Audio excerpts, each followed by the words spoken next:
संदीप भाई आपके पास आता हूँ। थोड़ा सा विस्तार दीजिए और इसको, और विस्तार ये दीजिए कि ये जो नारा है बटेंगे तो कटेंगे। हालांकि मैं तो समझ रहा था कि भाई जिसके पास संपत्ति रहेगी उसी को कुछ बांटा जाएगा नहीं। जब संपत्ति है ही नहीं तो यहाँ तो देश की मुझे लगता है 60% आबादी है जिसके पास रहने के लिए 3 डिसमिल जमीन नहीं है, जो सरकार तय करती है कि हर किसी के पास 3 डिसमिल का घर होगा, 1 कट्ठे का घर होगा। उतनी जमीन भी लोगों के पास है नहीं, तो बांटेंगे क्या? और बांटेंगे नहीं तो काटेंगे क्या? ये बटेंगे तो कटेंगे कह करके किसको संबोधित कर रहे हैं, और किससे कह रहे हैं कि किसने बांटा हमको? अगर धर्म की बात करें, जातियों की बात कर रहे हैं, भाषा की बात कर रहे हैं, तो हम लोग तो पढ़ते आए कि भारत में विविधता है और विविधता में जो है भारत की खूबसूरती है, अनेकता में एकता है। फिर ये कौन सी एकता ढूंढ रहे हैं? कह रहे हैं हिंदुओं एक हो जाओ। हिंदुओं को अलग किसने किया? जी, हिंदुओं का सबसे ज्यादा शोषण इन्होंने ही किया। जब अंग्रेज आए, याद रखिएगा, मैंने एक दिन विस्तार से बताया था कि ईस्ट इंडिया कंपनी 1600 में आई और वो व्यापार करने आई थी। और उसने देखा, वो मैकाले लिखता है अपनी किताब में कि हमने देखा कि हम चलते गए भारत में और किसी ने, एक मक्खी ने भी हमारा विरोध नहीं किया। कारण जानते हैं धनंजय जी, मैं आपको सीधी सीधी बात बताता हूँ। और ये सारी जो चीजें हैं ना, इसकी जड़ में अ, यही जो भारत की जो असली आबादी है, जो कमेरा वर्ग है, उसका दमन रहा है। अब मैं आपको एग्जांपल देता हूं। एक दिन हमारे साथी बोल रहे थे, संजीव चंदन जी। अब मैं बोल नहीं पाया क्योंकि समय की कमी रहती है। बड़ी अच्छी बात उन्होंने कही कि एक्चुअली बुद्धिस्ट जो मठ थे, उन्हीं सबको मंदिर में कन्वर्ट कर दिया गया। हुआ ये कि तमिलनाडु में, अभी का जो तमिलनाडु है धनंजय जी, दक्षिण का एक बहुत बड़ा राजा था पल्लव वंश का, महेंद्र वर्मन। महेंद्र वर्मन के काल में ऐसा कहा जाता है कि एक ब्राह्मण बेसिकली संत थे, अपार नाम था उनका, और उन्होंने ब्राह्मणवाद के खिलाफ बहुत बिगुल बजाए। और अपार ने कहा कि ये सब जो व्रत है, त्योहार है, पहाड़ पे चढ़ के जो तुम तपस्या का ढोंग करते हो, इसकी करने की जरूरत नहीं है। एक्चुअली वो थे तो ब्राह्मण, लेकिन शायद उपासक थे। और उस समय जो पल्लव वंश था, महेंद्र वर्मन अपने जीवन के शुरुआत में बुद्धिस्ट थे, वो बौद्ध धर्म को मानते थे, जैन ऋषियों को भी प्रश्रय देते थे, और याद रखिएगा बौद्ध धर्म का बोलबाला था। मैं इसलिए बता रहा हूं कि इसका एक कनेक्शन जुड़ा हुआ है। अब हुआ ये कि उन तबों ने खूब उनको उकसाया, और उन्होंने क्या किया कि एक नौका में अपार को बैठा के समुद्र में छोड़ दिया। और वो नौका, चूंकि अब धर्म है कि नहीं, भगवान है कि नहीं, ये तो दूसरी बात है, लेकिन अपार का अपने फेथ बहुत था उनका, और उस पर वो प्रार्थना करते रहे। नौका किनारे लगी और उनके भक्त बहुत थे, उन्होंने उनको पकड़ के ले आए। वो उनको फिर उनकी बातों से, उनकी तार्किक बातों से, उनकी अच्छी बातों से महेंद्र वर्मन का दिल पसीज गया, और महेंद्र वर्मन ने फिर बाद में वो खुद अपार के फॉलोअर हो गए। और ये बात वहां के बौद्ध और जैन मुनि जानते थे कि अपार तार्किकता की बात करते हैं, सही बात करते हैं। और हुआ ये कि वहां से बौद्धिज्म करीब करीब खत्म होने लगा। और जो भक्ति आंदोलन हुआ है भारत में, वो सबसे पहले दक्षिण में हुआ, 7वीं 8वीं शताब्दी में। उसके बाद भारत में हुआ 14वीं शताब्दी में। और उत्तर का जो भक्ति आंदोलन था, उसका कोई लेना देना नहीं था। अब आपको मैं बताता हूं धनंजय जी कि जो भारत में मुगल आए, वो भी ऐसे ही आए। उनका भी किसी ने विरोध नहीं किया। उसमें हुआ ये धनंजय जी कि जो ब्राह्मण थे और राजपूत थे, ये जो राजपूत हैं अभी के तथाकथित, ये बेसिकली कितना लड़ते थे कितना नहीं लड़ते थे, पूरा इतिहास उसका साक्षी है। क्योंकि कोई भी लड़ाई भारत के लोगों ने, भारत के राजाओं ने उस समय जीती नहीं। महाराणा प्रताप जंगल में घास की रोटी खाते थे, वीर थे, लेकिन कोई युद्ध जीते नहीं। और खाते क्यों थे घास की रोटी? क्योंकि बेचारे चले जाते थे जंगल में। और मैं उसका कारण बताता हूं। जो ब्राह्मण थे और राजपूत थे, उनमें एक सिम्बियोटिक रिलेशन था। ब्राह्मण राजपूतों को युद्ध में उनकी रक्षा के लिए भगवान से प्रार्थना करते थे मंदिरों में, और उसके बदले में राजपूत जो थे उनको प्रश्रय देते थे कि आपको हम जमीन देंगे, आपको सत्ता देंगे, सब कुछ देंगे। अब हुआ ये कि जितने भी बाहरी लोगों का आक्रमण हुआ, चाहे वो मुगलों का हुआ, उसकी वजह से क्या हुआ कि ये जितने भी राजपूत राजा थे, पश्चिम और उत्तर के फ्रंट में, भारत में उधर ही से आक्रमण हुए। और ये सारे जितने राजस्थान में आप किले देखते हैं, वो ज्यादा ग्रामीण इलाकों में इसीलिए हैं कि वो शहरों से आग के गांव के इलाकों में चले गए, क्योंकि लड़ तो सकते नहीं थे। और उनके ज्यादातर किले आपको छोटी छोटी जगहों में मिलेंगे, इसीलिए रूरल एरियाज में मिलते हैं। और ये जो सिम्बियोटिक रिलेशन था, ये टूट गया। और जो ब्राह्मण रहते थे उनके आसपास, वो एक तरह से उनका प्रश्न खत्म हो गया। अब जो ये संत थे कवि, इनकी बातों को मेन स्ट्रीम में सुना जाने लगा। जैसे आप देखेंगे, आप महाराष्ट्र में जुड़े हुए हैं, आप कभी जाइएगा पंढरपुर, मैं गया हूं, भीमा नदी के किनारे पंढरपुर, पांडुरंग जो विष्णु के ये अवतार हैं उनका मंदिर है।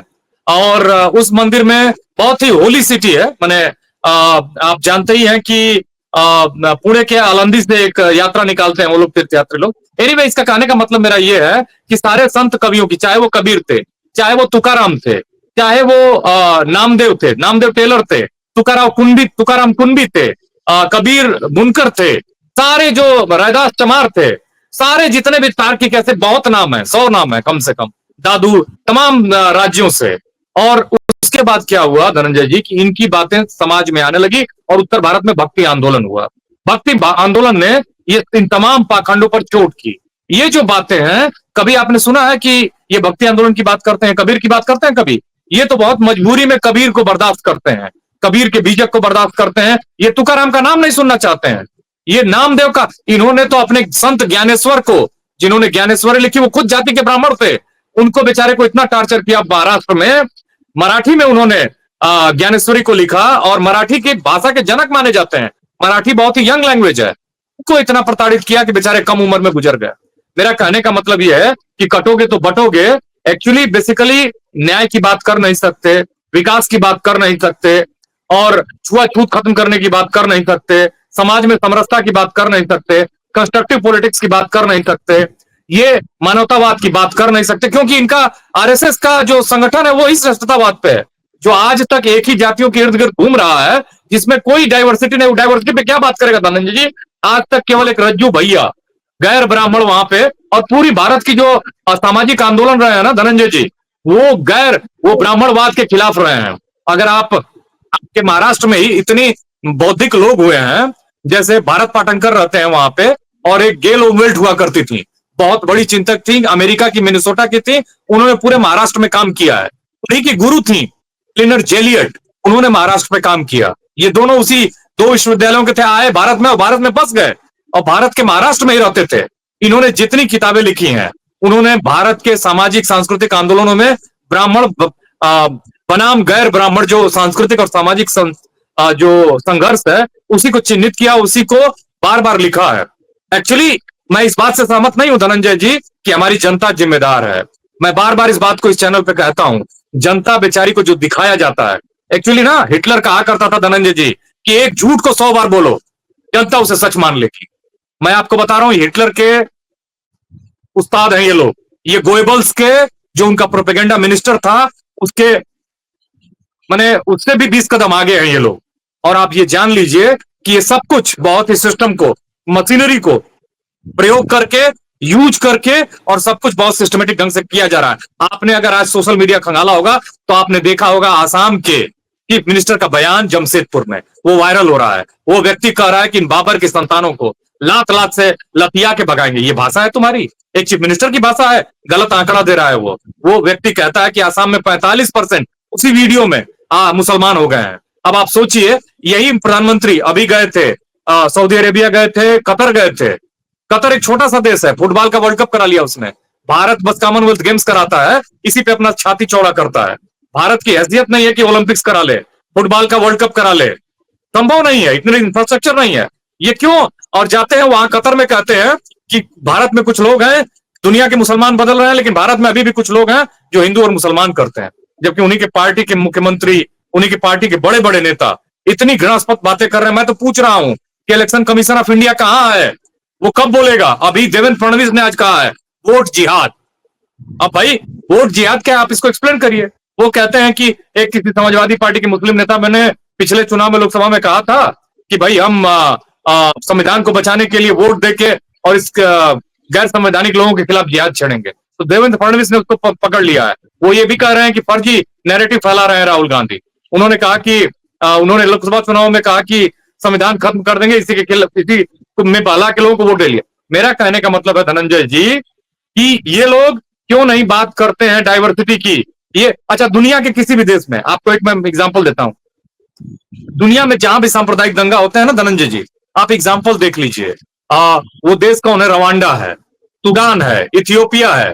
सोमालिया है, ऐसे ही देश है। रवांडा का जो वो जेनोसाइड हुआ है, और मैंने वो पूरी दुनिया में एक भयानक एग्जाम्पल है, वो सामने खड़ा है हमारे। आप इस भारत को रवांडा बनाना चाहते हो? आप साउथ अफ्रीका बनाना चाहते हो? साउथ अफ्रीका ने भी अपने यहाँ रिकॉन्सिलिएशन कमीशन बनाया धनंजय जी, इसी विवाद के लिए कि वहां पूरे अफ्रीका में 5% लोगों का 90% रिसोर्सेज पे कब्जा था। रिकॉन्सिलिएशन कमीशन, वहां की क्रिकेट टीम में रिजर्वेशन दिया उन लोगों ने, क्योंकि वो वहां के है ही नहीं, वहां की सारी चीजों पर उनका कब्जा है। मेरा कहने का मतलब यह है कि ये एक्चुअली भारत में अगर भारत के खिलाफ कोई काम करने वाला संगठन है तो वो केवल केवल और केवल एक संगठन है, वो है आरएसएस, बीजेपी। और यही दुर्भाग्य से इस देश की सत्ता पे है। अब आप सोच लीजिए कि देश कहां है, देश का भविष्य कहां है, और देश का वर्तमान भी कहां। जहां वर्तमान सही नहीं, भविष्य कहां सुरक्षित रहेगा। ये सब चीजें हैं। भक्ति आंदोलन पे तो मैं बहुत बात कर सकता हूं, लेकिन एक जान लीजिए कि भक्ति आंदोलन ने देश को एक रास्ता दिखाया, ऐसे ऐसे लोग दिए। उसी भक्ति आंदोलन की उपज है गुरु नानक देव। वो जाति से खत्री थे, धनंजय जयप्रकाश थे, लेकिन उन्होंने एक एग्जाम्पल, एक कहानी के साथ मैं अपनी बात खत्म करता हूं, सुन लीजिए, बहुत जरूरी है। ऐसी मुझे 20 कहानी याद है, किताब मेरे पीछे पड़ी हुई है गुरु नानक देव की। मैं आपको बता रहा हूं, एक बार वो गए हरिद्वार में गए, और वहां वो नहा रहे थे, वो गंगा में नहा रहे थे। उन्होंने बगल में देखा कि एक व्यक्ति मंत्र पढ़ रहा है और एक व्यक्ति उसके कहने पर जल अर्पण कर रहा है। तो उन्होंने पूछा जिज्ञासावश कि क्या कर रहे हो? तो उस जो पुरोहित था उसने बताया कि मैं एक्चुअली देख नहीं रहा हूं, तुम। चिढ़ गया वो, देख नहीं रहे हो, ये अपने पुरखों को भोजन अर्पण कर रहा है, तर्पण कर रहा है, जल अर्पण कर रहा है।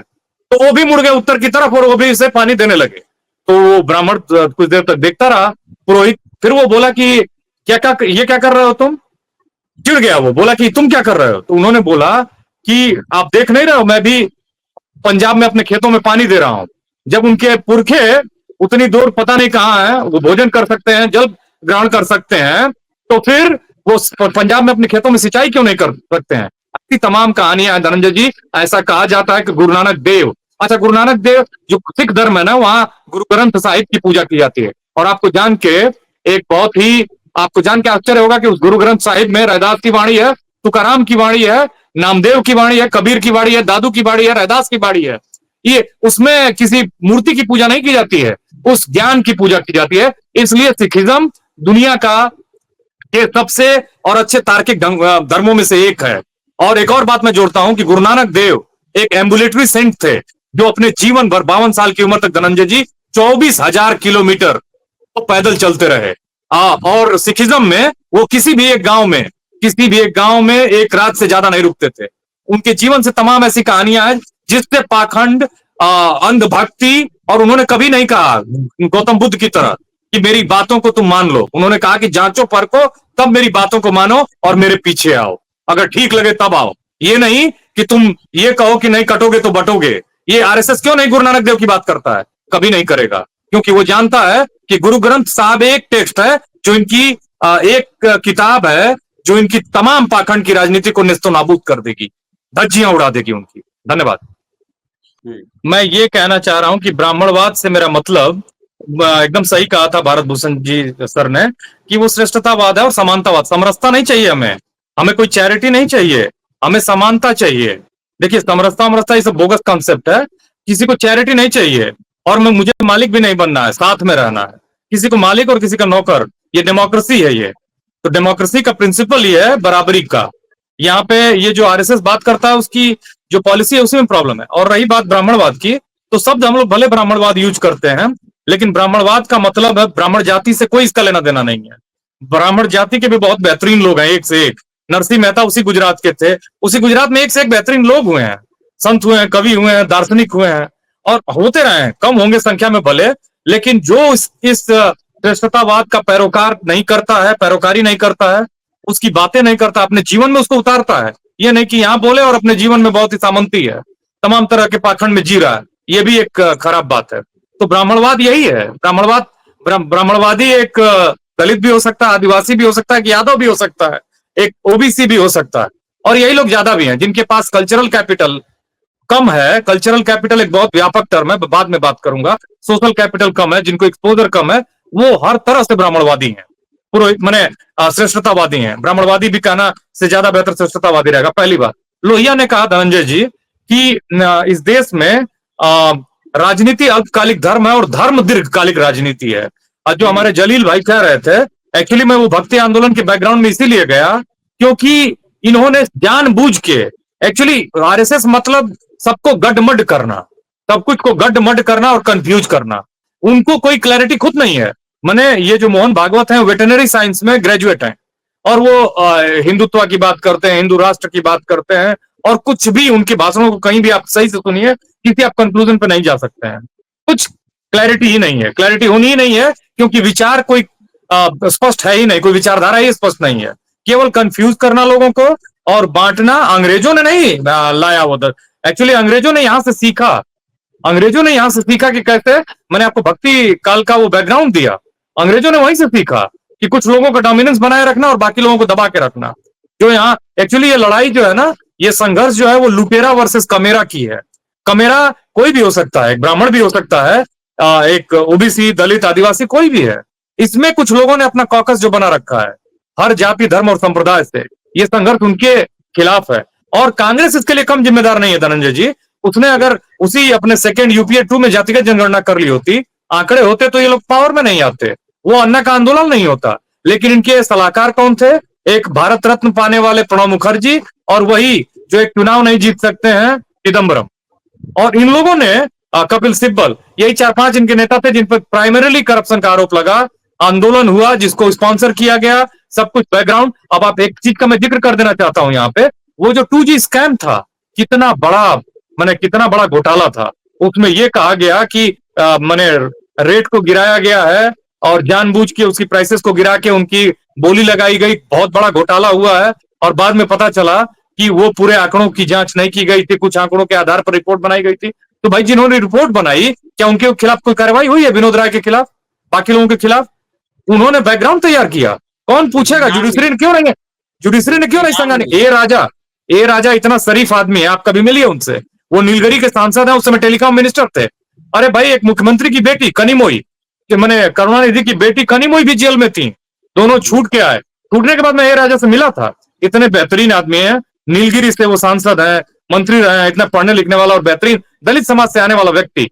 तो पूछिए कि जुडिशरी कहाँ है? कोई यहाँ जो डेमोक्रेसी के 4 पिलर्स है ना धनंजय जी, जुडिशरी, मीडिया, एग्जीक्यूटिव और लेजिस्लेटिव, इन चारों को कंट्रोल कर लिया है बीजेपी ने। और कंट्रोल करके हम लोगों के ऊपर सामाजिक ज्ञान की हिंसा, संस्कृति की हिंसा, धर्म की हिंसा, हर तरह की हिंसा कर रही है। और इसमें फार्मूले वही हैं। एक्चुअली एक और बात मैं बता दूं, आपके कभी दर्शक ने कमेंट में लिखा था कि संदीप भाई सिख धर्म में भी डिवीजन है। तो लोहिया ने कहा ना भाई कि धर्म तो एक राजनीति है। मार्क्स ने भी कहा कि religion is the opium of people. Religion देखिए एक रास्ता दिखाता है, उसको आप अंधा होकर अगर फॉलो करेंगे तो आप गड़बड़ी में जाएंगे। एक घटना का जिक्र करता हूं, कनाडा में 2002 में, उसी के आसपास 2002-5 में एक घटना घटी। एक्चुअली गुरु नानक देव ने सारे कॉन्सेप्ट जो लिए थे सूफियों से लिए थे, सूफी संतों से लिए थे। और उनका जो कंसेप्ट था वो बराबरी का था। वो जो लंगर का कंसेप्ट है ना, वो सूफियों का है। लंगर का मतलब कि एक जगह बैठ के खाना। जिस दिन आप रोटी और बेटी आपकी मिल गई तो फिर भेद ही नहीं रहेगा। तो वो बैठने का साथ साथ वो मतलब जोड़ने का कंसेप्ट था। वो हुआ क्या कि कनाडा में एक गुरुद्वारा था, वहां लोगों ने, कुछ लोगों ने उस गुरुद्वारे में टेबल कुर्सी लगवा दिया, विवाद हुआ, गोली चली, 2 लोगों की मौत हुई। तो सिखिज्म भी कोई ऐसा नहीं, सिखिज्म में भी तमाम विकृतियां हैं। हर धर्म में जहां व्यक्ति होंगे विकृति होगी। लेकिन ऐसा नहीं है कि मोहम्मद साहब का कंसेप्ट गलत था, ऐसा नहीं है कि तथागत बुद्ध, अभी हमारे साथी भारत भूषण जी कह रहे थे कि भाषाओं में, अरे तथागत बुद्ध तो एक ऐसे व्यक्ति थे जिन्होंने सबसे पहले आम आदमी की भाषा में, पाली में अपने ज्ञान को, उनका त्रिपिटक जो है, अभिधम्म पिटक, सुत्त पिटक, विनय पिटक, जो उनके मरने के बाद इकट्ठा किया उनके लोगों ने, उन्होंने वो पाली भाषा मतलब आम लोगों की भाषा में उसको दिया।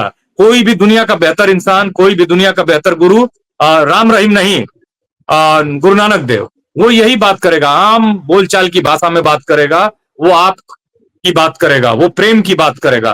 पूरा इनका विमर्श जो है वो प्रेम का है। आरएसएस घृणा, बांटने की, विभेद की, भेदभाव की राजनीति करता है। हमारे दर्शकों को समझना होगा, हमारे देश के नागरिकों को समझना होगा। आपके चैनल का भी नाम नागरिक है, तो नागरिकों को जगाना होगा और लगातार इस तरह के मुद्दों पर विचार विमर्श करते रहना होगा। धन्यवाद।